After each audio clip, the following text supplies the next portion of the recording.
is your first day on campus. Also, a very warm welcome to FSTTCS.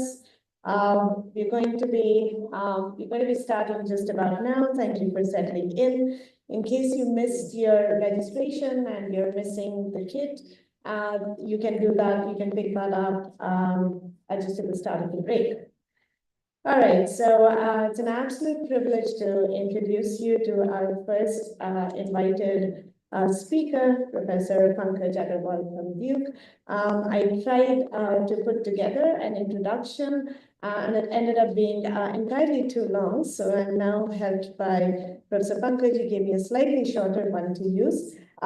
So I'm going to read out slightly shorter biography, and you can, of course, find out more from various sources. So Dr. Agarwal earned his PhD in computer science from the Current Institute of Mathematical Sciences at New York University. He joined Duke University in 1989, where he is now the RJR Assistant Professor of Computer Science and Mathematics. He served as the chair of the Department of Computer Science between 2004 and 2010, and again between 2017 and 2020. Has a wide array of research interests spanning geometric computing, geographical information systems, database systems, sensor networks, computational molecular biology, and robotics. A Sloan Fellow, an ACM Fellow, and a National Young Investigator, Dr. Agarwal has authored 4 books, over a dozen surveys, and more than 400 research articles. He's a co-founder of the startup company Scalable Algorithmics, and he serves on the editorial boards of a number of journals and is on the advisory boards of multiple institutes and centers. Please join me in giving a very warm welcome to Dr. Pankaj Agarwal. So we got a bit about optimal transport from a geometric perspective. Thank you, Professor Pankaj.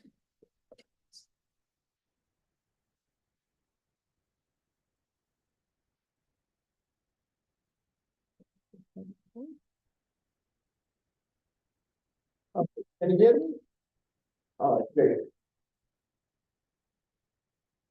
So thanks a lot, Neil, for a wonderful introduction. This is my first time here. Not an Daniel, I think that this is here before. It's a wonderful, beautiful campus. And more importantly, it's also amazing people. I had good conversations with a number of them already last night, and I'm looking forward to having more conversations today. So thank you. Trying to get rid of that banner from the top, so Oh. it might obscure your titles. Okay. So sorry. So today I'm going to talk about optimal transport, which has been investigated for over 200 years in different fields. And time and again, it comes back with a somewhat different perspective. And it has been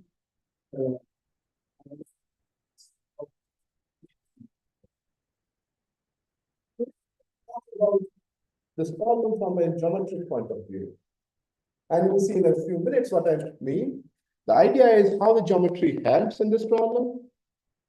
And can we use simple geometric algorithms to this problem that is still computationally challenging? Okay, so let me first define. The problem at hand is and you want to see how similar they are. It's a classical problem, and there are many different methods to measure similarity between two distributions. Very simple, like a L1 metric, total variation, KL divergence. But the challenge of these methods is they don't capture the geometry that underlies the whole space. So, for example, in this picture that I've drawn 3 distributions, think about the 3 pulses. If you compute KL divergence, then the similarity between red and blue is the same as red and green. But intuitively, red and blue are closer than red and green. To capture this phenomena, the notion of optimal transport was defined by Agarwal in 18th century. And he thought his view was that we should view each distribution as a pile of sand. And is, if you want to reform how much effort you have to do to convert one distribution to the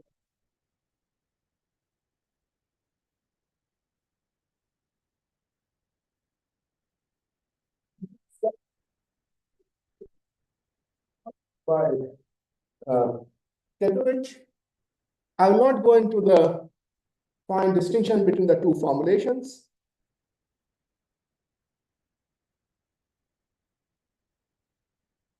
And there are from mathematical perspective, I will recommend the two classic books by Villan, who got fields matter for this problem of the transport. Okay, let me not define it. Before, but let me sort of talk about the algorithmic applications. So, is a problem of the transport back to mid-19th century. It was proposed as the transport problem. You want to move goods from one place to another place for the cheapest way, from let's say from warehouses to retail stores.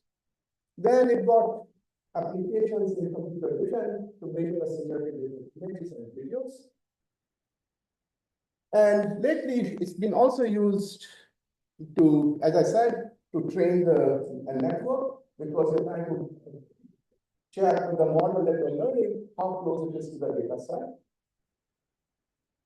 In natural language processing, for example, you want to be able to ultimately documents are. So what the popular nowadays is using various learning methods, you embed each word to a specific dimensional space. So each word is added to some vector in some high-dimensional space. And then if you are documenting, you look at the frequency of each word, that's the mass of that word. And as a result, if you collect from each word, you get a distribution from high-dimensional space. And then you make the how similar goes to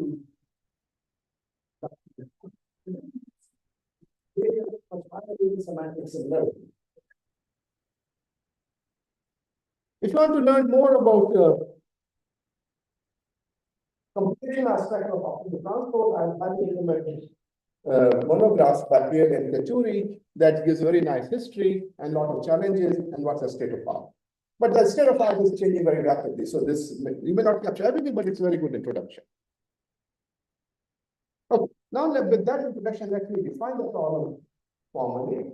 First, let me talk about the discrete optical transport, which is a more studied in, at least in computer science. So let's say you have two discrete distributions.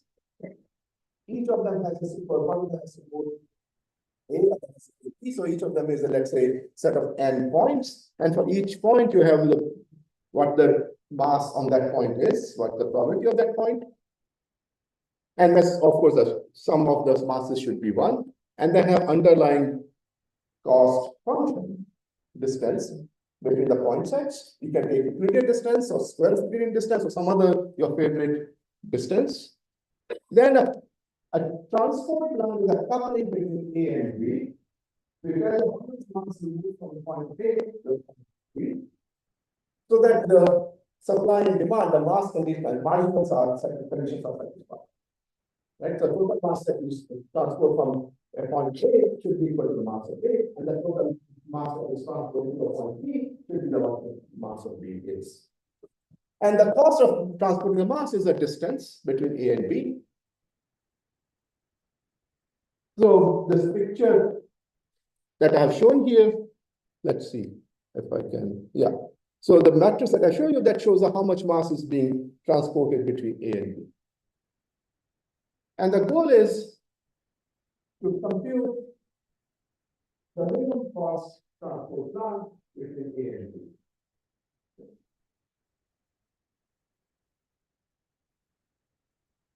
If you use the distance function between 2 points with the pth power of Euclidean distance, that is called WP OT. What's the sign? P was the sign distance. It's called. Okay. But if you have any questions, please feel free to interrupt me.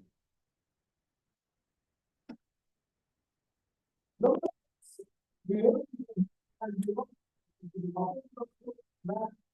close to near optimal. So they can talk about additive that's as called the solid growth, and we allow the solid additive pattern, or I'll say solid OP when it related to solid pattern.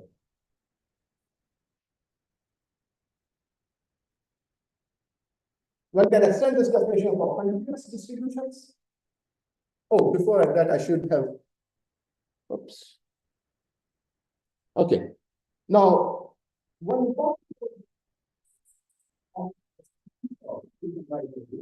the number of times we will be talking about the primal dual diagram. If you want to complete both primal solution as well as dual solutions, those both of them are very important and they will be used in approximation algorithms.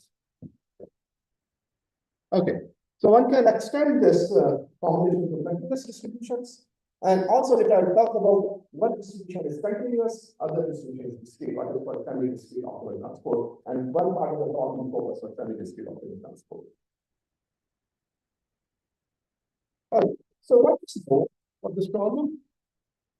You can formulate this problem in an arbitrary graph.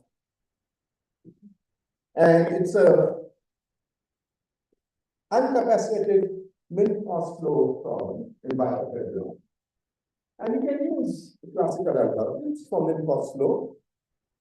So in a graph, you can compute it in a few times using the more standard primal rule method by orbit, or you can use the recent breakthroughs in min-cost flow, and by now you can include min-cost flow. Well, linear and linear number is what the number of things will be quadratic in the number of points.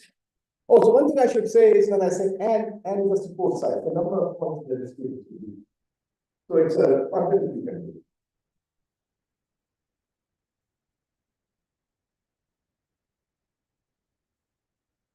So this is for arbitrary cost distance.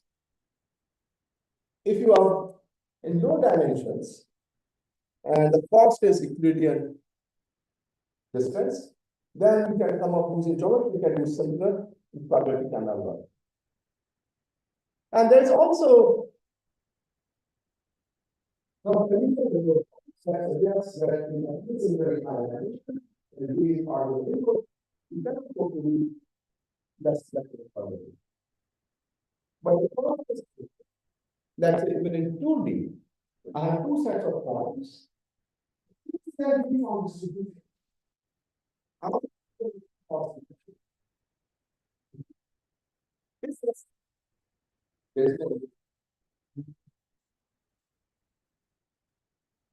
We are matching in two dimensions in subcoordinate.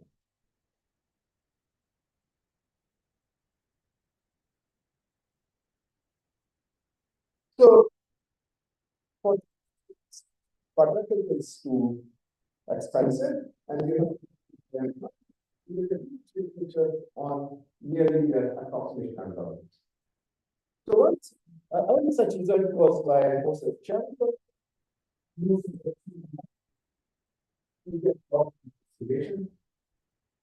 and then there was subsequent improvement from log it was brought down to constant approximation, and then the 1 plus epsilon approximations. But these algorithms very strongly use the fact that you are in the matrix, and as such they want to go to the cost is somewhat superior and expensive, but in applications, you are the sum of squares that will be the distance. So the distance function is the square of the distance, you compare all the place.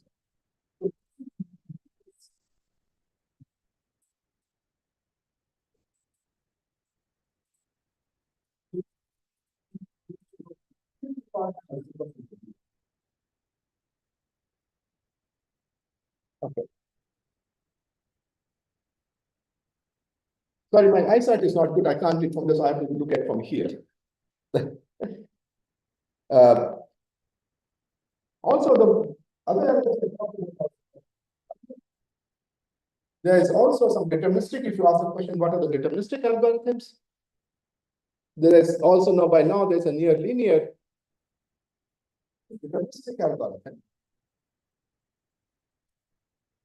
for W1, and you can also use graph spanners combined with the many cost flow applications, and you can get near linear approximation algorithm for any WP method. You can extend that.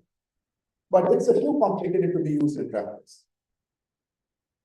The first set of algorithms, there's exponential dependency on dimension. The question is 155 dimensions. There is some work in that dimension. If you can use local LSH, you can get some results. And there's a recent paper by Alex Andoni and Zhang. They show that you can compute in sub-quadratic time in principle.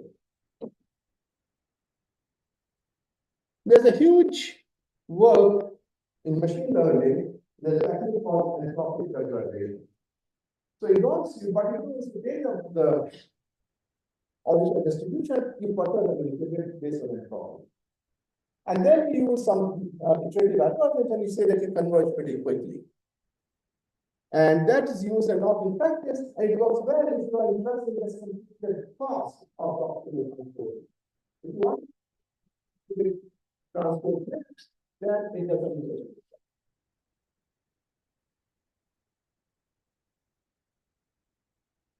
Okay, so let me give you a brief sketch. How do you compute 1 plus epsilon approximation in discrete OT in near linear time? As I mentioned, you can use a tree embedding research, which in the case of geometry cycling is nothing but very similar to Agarwal's tree data. So you build a hierarchical tree data structure, and you can use a kind of a greedy algorithm. And then you can modify this algorithm and you want to do that.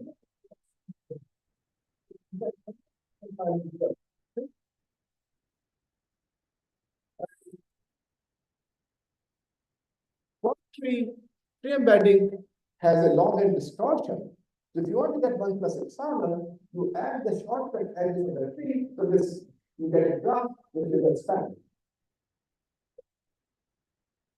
And now what you're going to do is you use this very powerful, very nice technique of multiplicative weight of data method. Most of the research this one.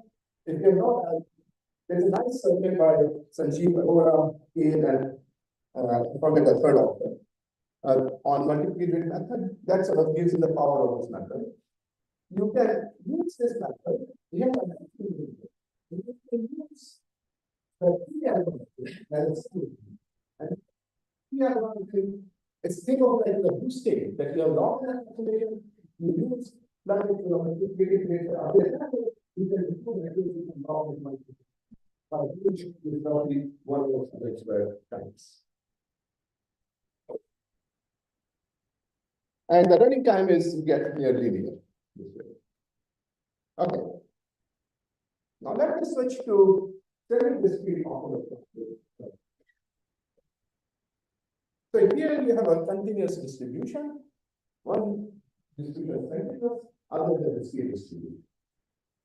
So this, for example, comes up in a setting when you're training a GAN, right? Because the data is discrete and the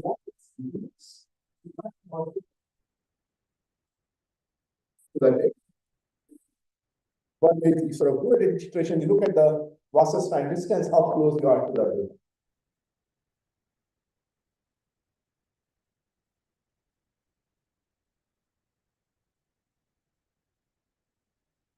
Okay, so this is the formulation is the same as year before, and one can also again write by 2. But it's what interesting.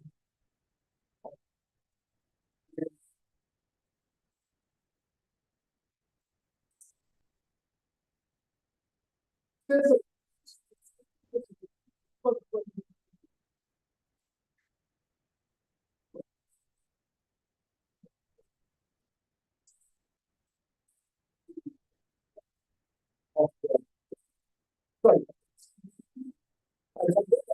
infer the dual of the continuous distribution, what I wrote there.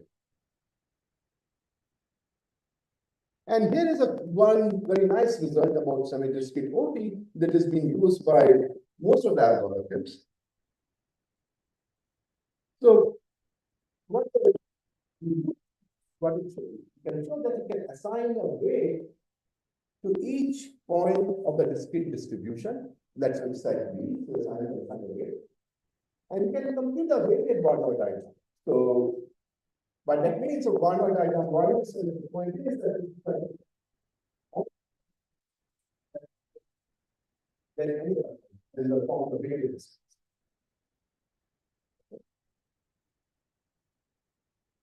Then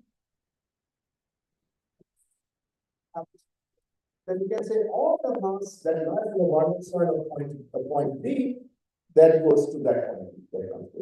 So all the, in this figure, all the mass that is sits of the A that sits in this blue region will be transported to the corresponding point. And so, and so the goal is how you compute those weights, this one's on the weight.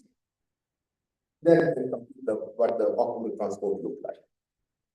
And computing this weight is basically nothing but the solving the problem into. And think what I want to point out here is one of the reasons why we like W2, because the Barnard diagram has very nice structure if the cost function is square root of 2. For example, that's one of the reasons why W2 is so popular. Okay, so what is known about the semi-discrete problem?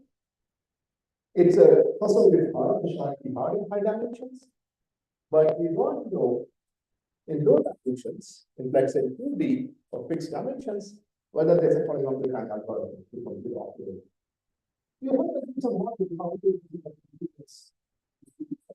So for example, in the continuous distributions presented as a histogram, we can then transport between a histogram and a finite point set in polynomial time. There are a number of elements of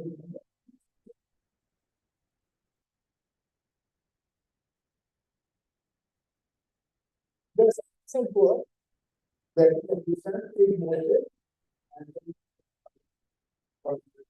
related to epsilon approximation epsilon as well. So in the last year, in this year's quota, we had a paper where we gave a algorithm for semi-discrete, and we had two algorithms, and both of them based on the array of the Barnard diagram.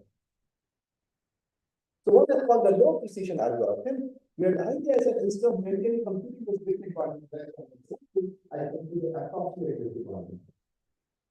And then I can compute quickly. The drawback is that the dependency on epsilon is polynomial dependency on epsilon. If you don't like, if you want very high accuracy and you don't want to have polynomial dependency on epsilon, you want log dependency on epsilon, then we give a high precision algorithm, which is has polynomial kind for fixed dimension. And this sort of that can perform some queries on the continuous distribution. I can compute the random quantity and compute the scalar mass of the distribution inside a simple inside a box.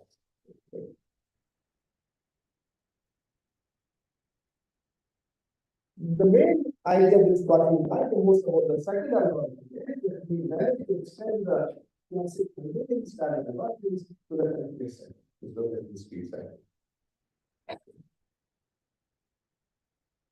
So let me give you a sketch of the low precision algorithm.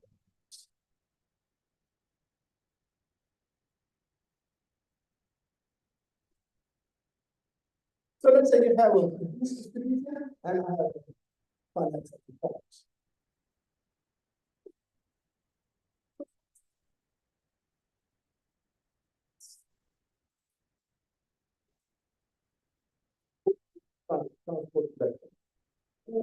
What then finally you can get the various time times the distance to the nearest zero. So then we can sign there. So now the mass that is too far away from any of the points, that I think is arbitrary. Because it doesn't matter where you sign that, where you transport that. So again, what I do that too far is what to come to the value of the discrete points. So that mass of the farther away from that distance, that's what we do. So now we are left with the mass that is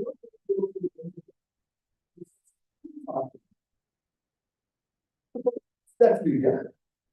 We compute some kind of partition, hierarchical partition, which satisfies the condition that the of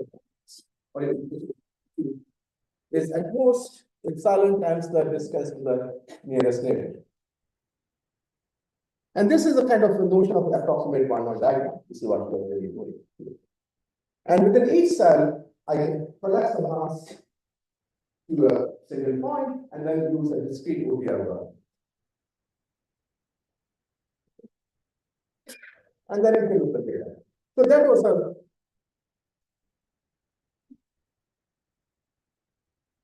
the goal position.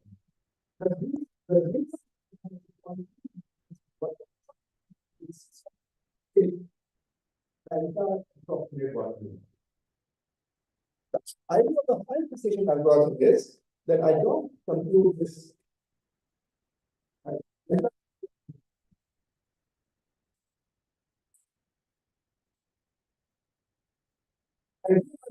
Scaling algorithm. So the main observation is the following. Suppose, again, going back to this observation, suppose we have optimal weights and I have one. If the mass that I transport to B is not too far from outside the one cell, so if it is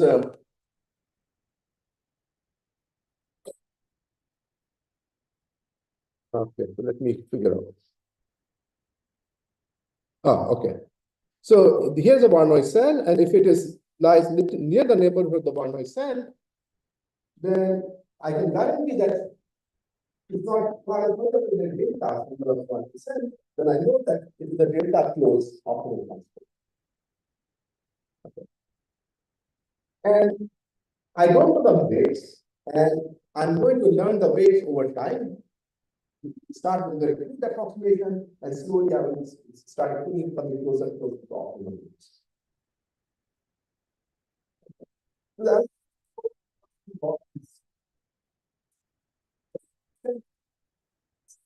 Giving that for mid-hospital change on the similar framework.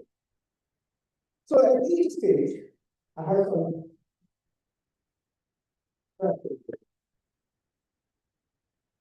and the thing about this in terms of one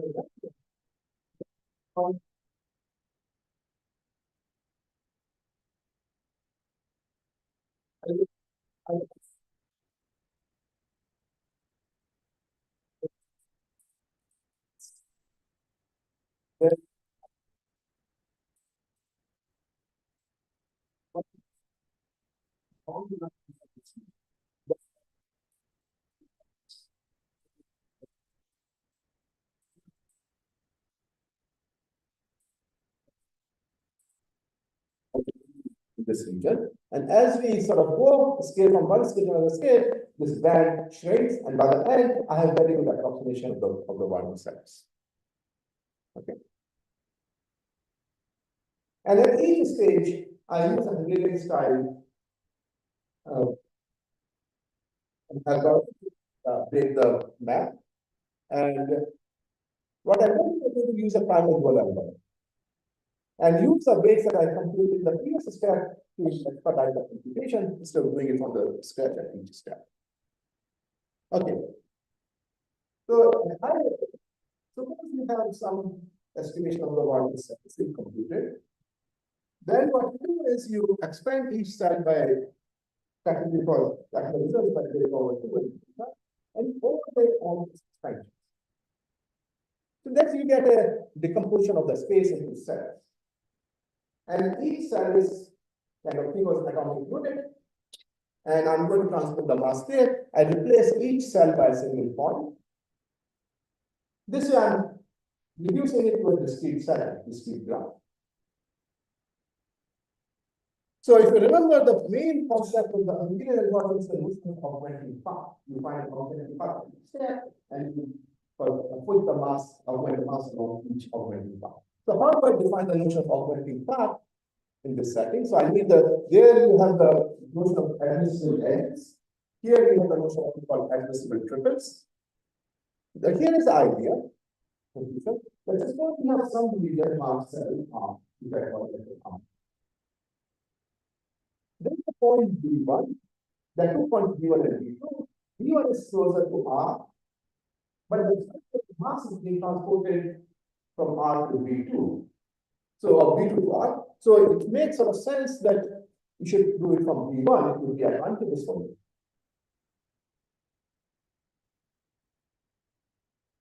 So as soon as you find augmenting path. And then I say that if you can find such an augmenting path, and there is a mass at B1, and there is a path for the back, then I can augment this one and I get a better way of transporting this.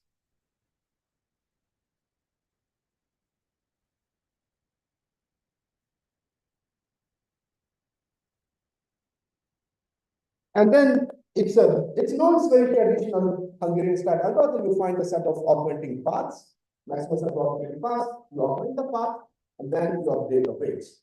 And then you continue until you are done. And the difference is that each step, we are computing this overview. And once the paths, the mass has changed and the weight has changed. So I have to recompute the arrangement and do this. So graph is not fixed, graph changes dynamically. So one has to do more work to maintain this graph on this subdivision dynamically. That requires some data structure and some idea that I will skip here. Okay.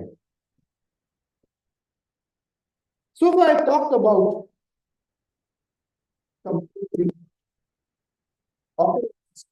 in two distributions. But just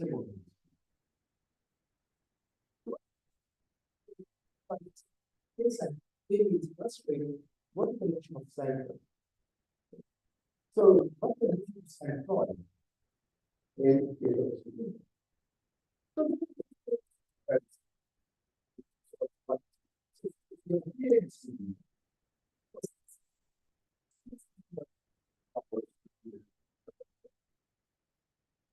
Then we find a new distribution. And the cost here, I will give the distance to one of the distributions. Like I will discuss the way to find cycle. And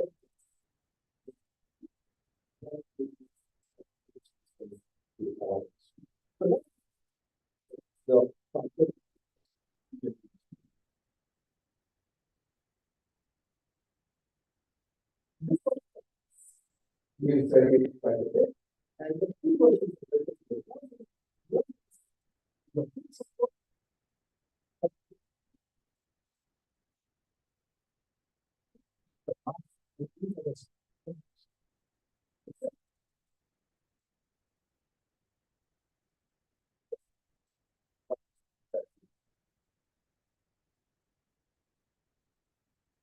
you can again convert this problem to the flow line form. I will not sort of go into it. So you can think about this with one sense. Each one is like cost and you can create a cost distribution, one cost distribution. And now into a new mass. So this is a version of the fixed support. That the support of the new mass or the new distribution also the vertices of the graph you want to compute, and then you can write the formula like a flow like problem.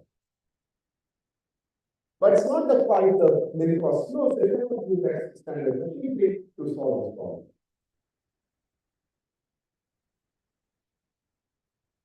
Again, it's not surprisingly the problem is NP-hard in high dimensions. There are many approximation algorithms. Most of the work has been focused on the fixed support.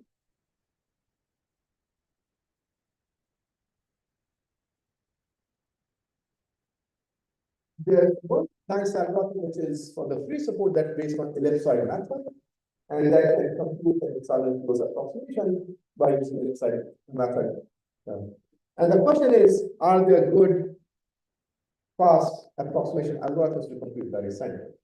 There is some recent work on some dimension reduction for center, but still, the results are pretty weak.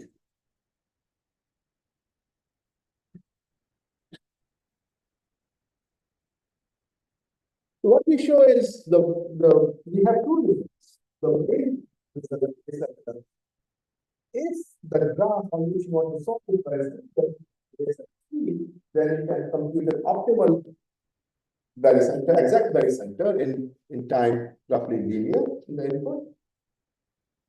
Because you have n distributions of size k, so input size is n k, so you can do that. And it's based on dynamic programming, one cannot use simple linear algorithm. And once you have the algorithm for the tree, which is based on the algorithm, then it use the factor as a boosting mechanism, and we can get a bunch of problem.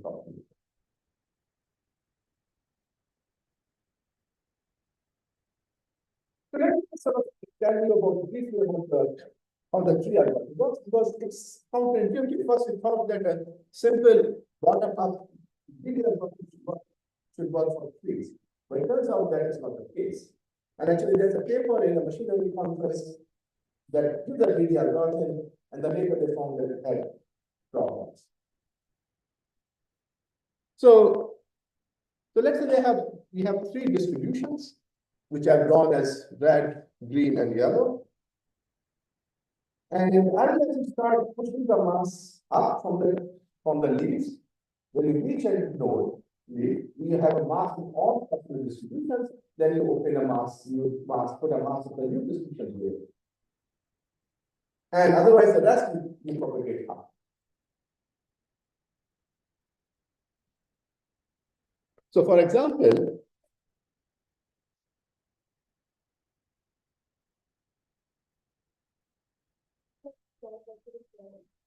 sorry, say it again.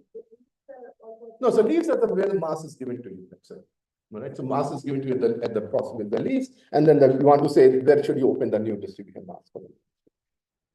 So for example, like sorry for my eyesight. Yeah, okay, so here there's on the left mostly the only green mass, the second is only yellow mass, you push both of them up. Similarly, for the second set of leaves, you have green and red, you push it up.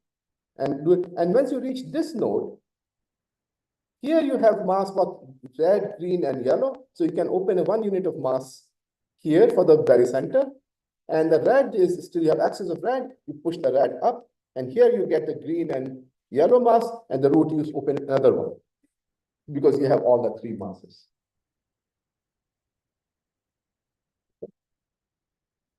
Now, as you observe that this is not the optimal solution, because what you are doing is you are pushing the 2 units of mass of green and yellow up, and the red is coming there. It would have been cheaper to, instead of pushing these two up, you take this red mass and push it down.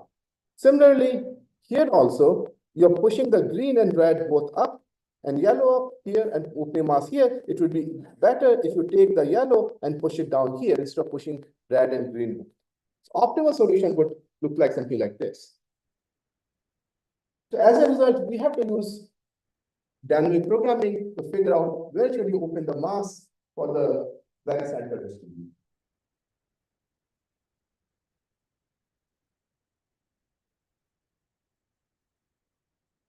So what we do is we use let's say in the beginning, I push all the mass to the root. We find some feasible solution. And it's like a cycle canceling algorithm for flows, min-cost flows. So you have a feasible solution, but it's not necessarily the optimal. What you do is you're going to try to push the mass down to reduce the cost. So what we do is we define the notion of negative cost, net cost augmenting path, that if you push the path down along the path, then whether you gain, what's the cost if you really push it up? And it's a negative cost and it's beneficial, so you push it there. So it's the same idea as you do it for min-cost flow algorithms.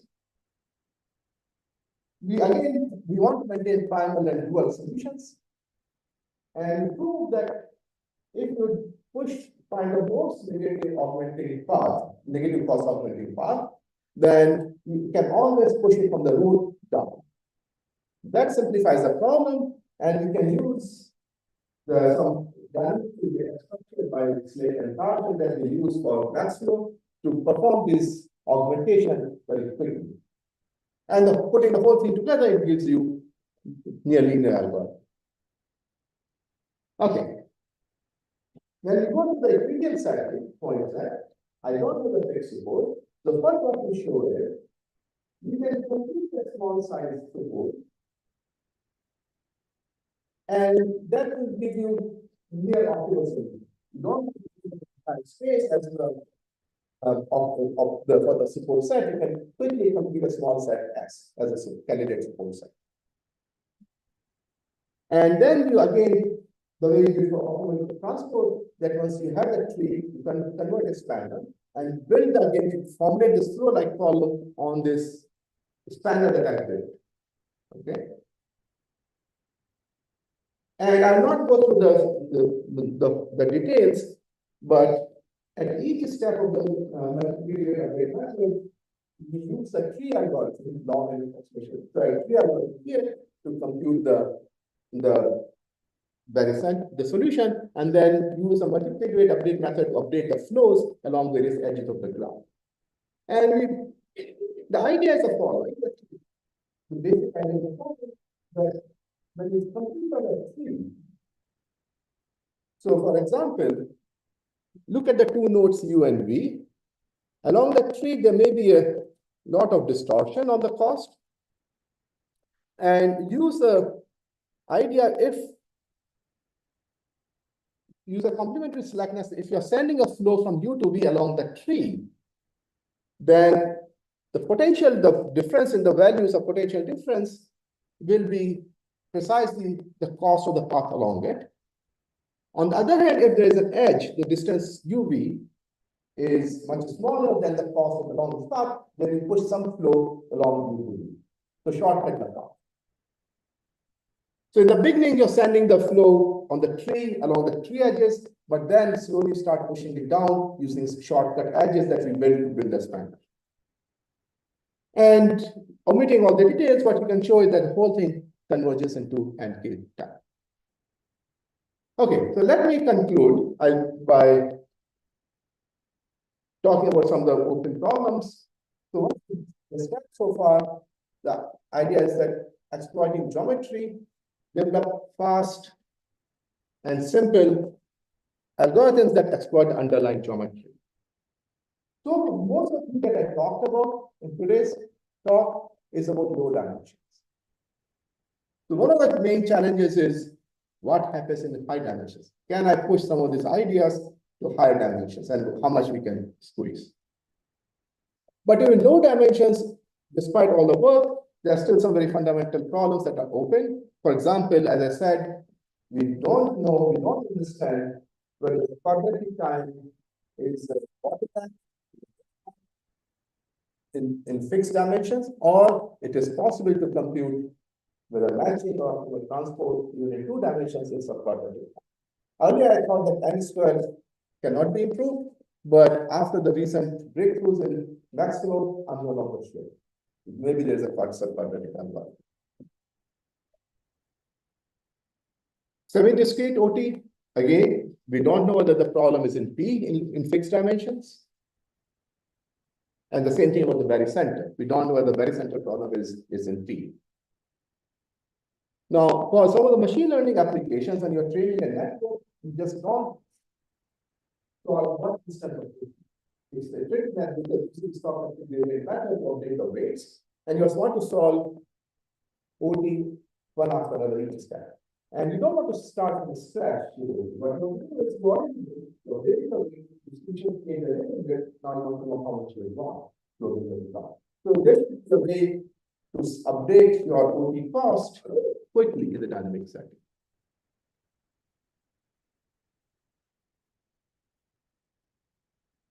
All of those is based on embeddings, works only for W1. It does not work for W2. So one very simple question is, can we compute the matching? You have two sets of points, and you compute the combination matching. The first dimension is sum of square of the unit. Can I compute in the unit time? And about 3/2 is not hard, and you can work harder, you can push it a little more, but we don't have to what we do near unit time. Same thing about the barycenter. Now that we have talked about the understand barycenter better, can we do better? Can we develop faster algorithms for clustering in this OT state? Okay, I'll stop here. I'll take questions.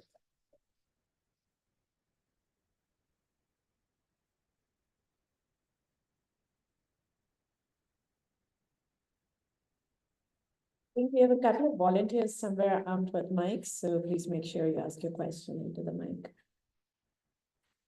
We do have time for more than a couple of questions. So.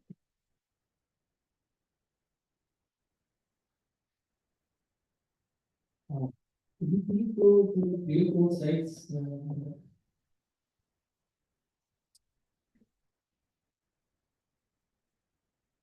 This one Before this? Yeah. So here you're saying you have to compute the most negative operating path. Most negative net cost of negative. Yeah. So how necessary is it to have the most negative net cost augmenting path? It's not necessary, it's technical efficiency. I see. So if I run a low degree of the defined set, I can prove is that the augmenting path is low degree if you do it with step, then only start in the hood and will be going down. I see. Otherwise, the end of the case that it goes on the way. And then I think it's what you can compute that cost. But I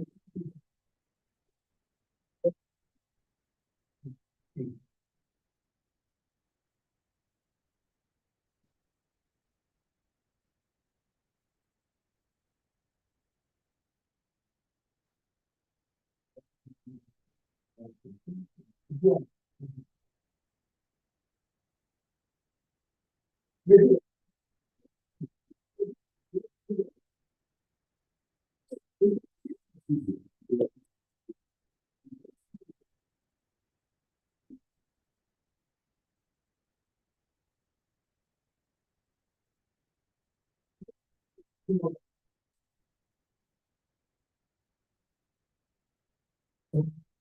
Can you just go to the slide?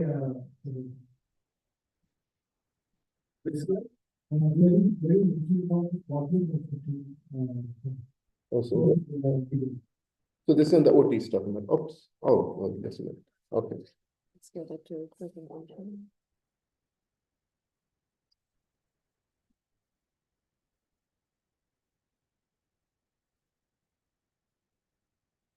This one. Is this yes? Can you just explain the idea of how the contract works? So okay. So what is the part here? You know that this space the policy here belongs to Yes. now in a if you are in space, the here value is the previous part. So here there is other one. You do that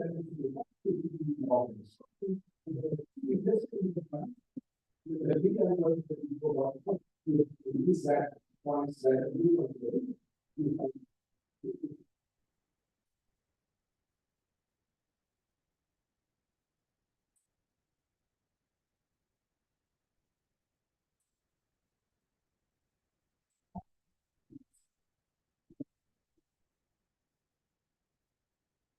and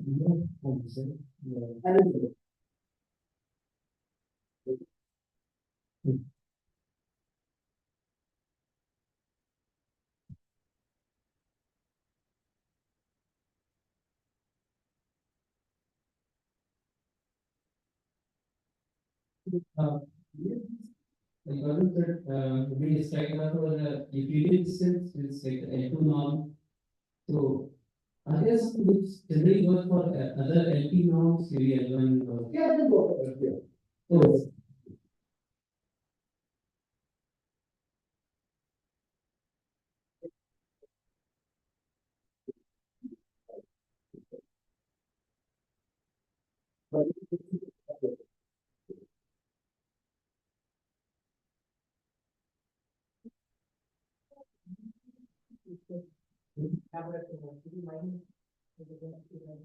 Yeah.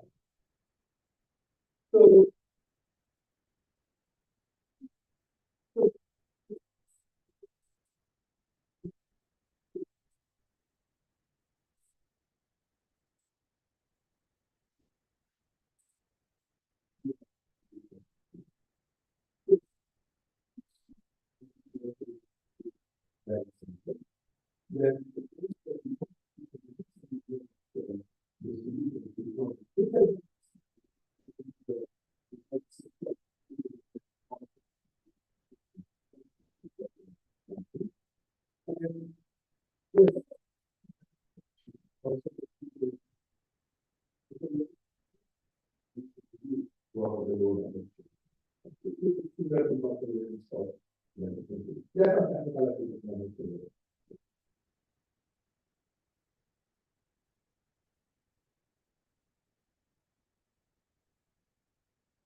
anything more about the optimism in the context of the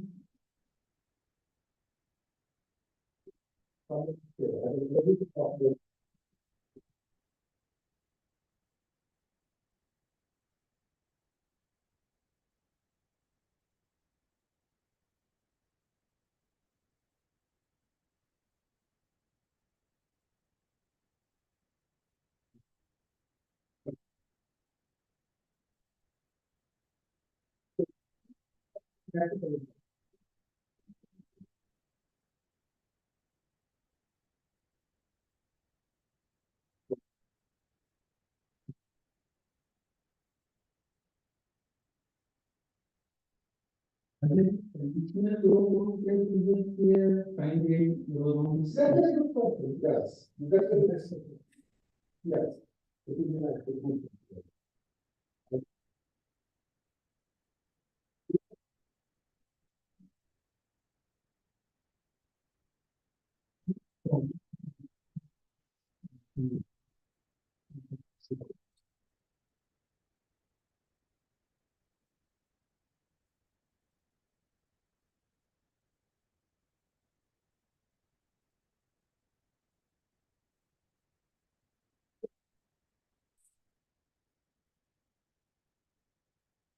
yes.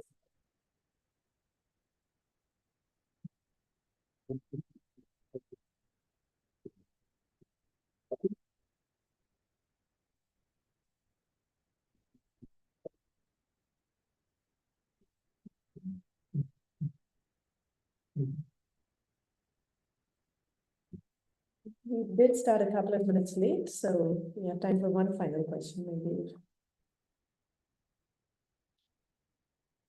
Well, all right, if not, then I'd like to call upon one of our volunteers to, in exchange for your wonderful talk, to give you puzzles that will keep you busy for a year. This is presented by our Center for Creative Learning.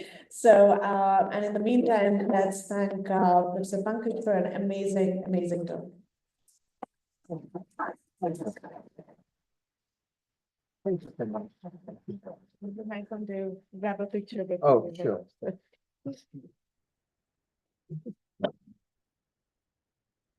Thank you.